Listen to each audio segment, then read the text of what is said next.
Without objection. Thank you, Madam President. When Tennesseans go to the polls and cast their vote, they do so with the hope that the person whose name appears on their ballot will do what's best for their community. They expect that person to show respect for the Constitution and the rule of law, and to protect the integrity of our most important institutions. The people place a great deal of trust in us, and I don't think it's too much to ask that we return the favor by recognizing that there are limits to how far the federal government can expand its reach. Now, many of my Democratic colleagues, however, would disagree with me on that premise. They returned to Washington this week ready to squander the people's trust on yet another power grab. The election bill they're prepared to break the Senate rules to pass has failed multiple times under multiple titles and in different packaging. This has gone on for the last 20 years.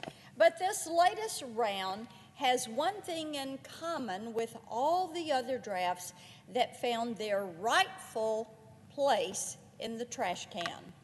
It has nothing to do with protecting the ballot box. This is not a voting rights bill. It's a sweeping takeover of our democracy and a shocking attack on the constitutional authority of the states to determine the time, place, and manner of elections. That is right. This is not in statute. It is Article 1, Section 4 of the Constitution. I've said it before, I'll say it again. These proposals read like something concocted by someone who has never stepped foot behind the scenes of their local polling place. It's concocted by people who probably have never spent 10 minutes as a poll worker carrying out and implementing election, and they absolutely have never served a term on a local election commission. It seems that our friends across the aisle are looking at all of these local elected and appointed officials that work elections and saying, we think that you just are incapable and inept to carry out an election. How disrespectful can you be? The federal government's got to come in and save the day and take away the ability of your local elections registrar to carry forward an election. I hope my colleagues will think about the message that they are sending, because there is nothing in these proposals that would help your state and local leaders secure elections. And in fact, many provisions would actually weaken the checks already in place against voter fraud. This is the opposite of how it should be. It should be easy to vote and hard to cheat, not the other way around. And the people of this country and elected leaders have been saying no to the federal takeover of elections for the past 20 years. But here we are again, having to once again stand up against this desperate attempt to undermine voters and empower cheats and criminals by mandating ballot harvesting while rejecting voter ID requirements. That is in their bill. Got to do it. Got to allow ballot harvesting. That's where shenanigans happen. Can't have voter ID requirements. No, no, no. We don't want anybody at the ballot box having to prove who they are. But be ready to show that ID if you want to get on a plane, if you want to get in a government building, if you want to go buy a bottle of wine, be ready to show that ID, prove your age, prove who you are. Their bill would also centralize power over elections in the hands of faceless, unaccountable bureaucrats. That's right, not your friends and neighbors working the polls and making decisions and serving on local election commission.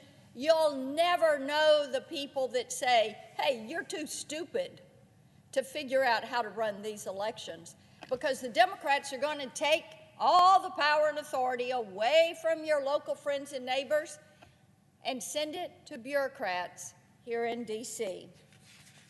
And they would embrace a one-size-fits-all rule book that any seasoned election worker knows will throw polling places into chaos.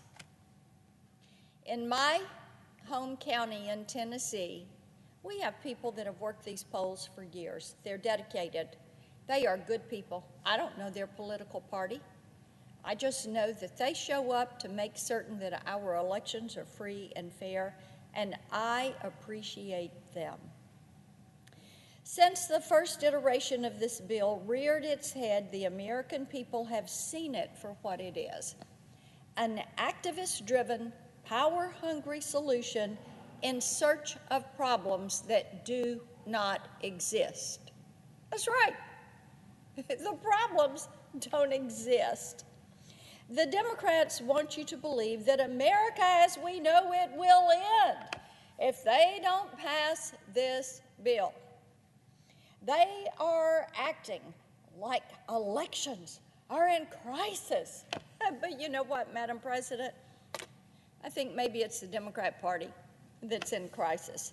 They're staring at decades-high inflation, crime spikes, cascading public health failures, a southern border on the verge of collapse, embarrassing approval ratings, infighting so intense that watching the nightly news feels like you're watching a soap opera.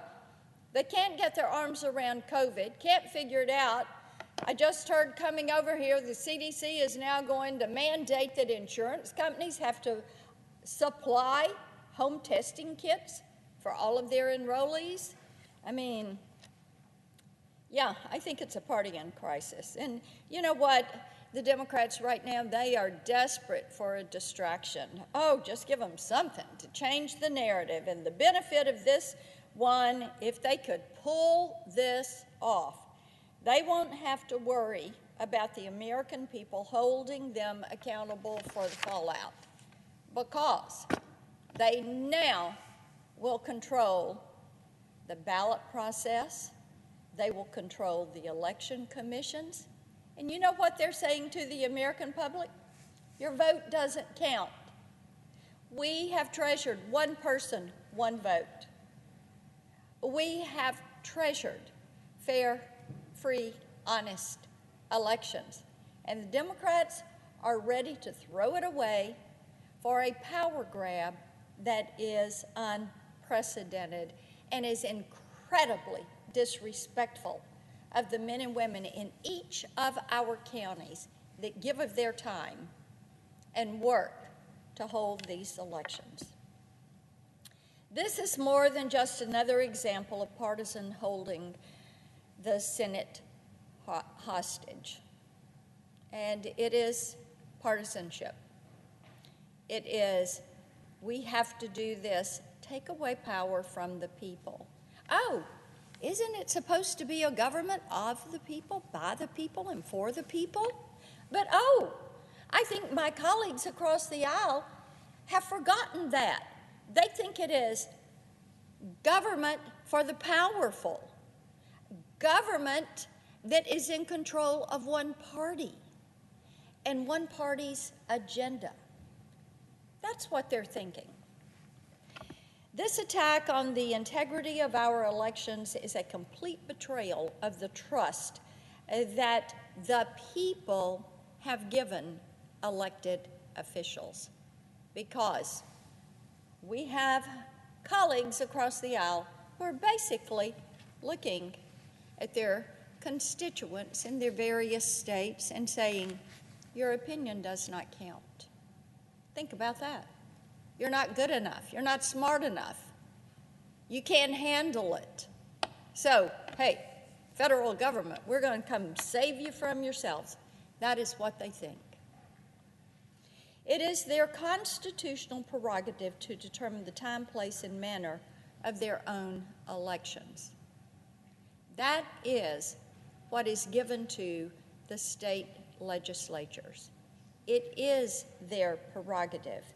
And it is not the job of Congress or the president or a battalion of unelected, faceless, nameless, unaccountable bureaucrats to burn down the goalpost when things at the ballot box don't go their way. But that's exactly what the Democratic Party is trying to do this week. So you never will be able to complain to them. They want to hold all the cards. The purpose of this latest power grab isn't to make the people feel secure. Its purpose is to inject hysteria into what should be a very serious conversation about actually protecting the vote.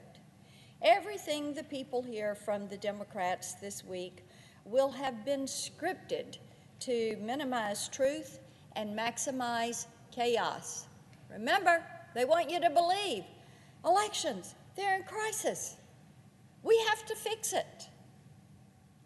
But fortunately, Tennesseans and the American people know better than to hear, to believe what they are hearing on the nightly news, and to believe what is coming from the Democratic Party. They also know there's only one reason a political party would work this hard to make elections easier for them to manipulate. I yield the floor and notice the absence of a quorum. The clerk will call the roll.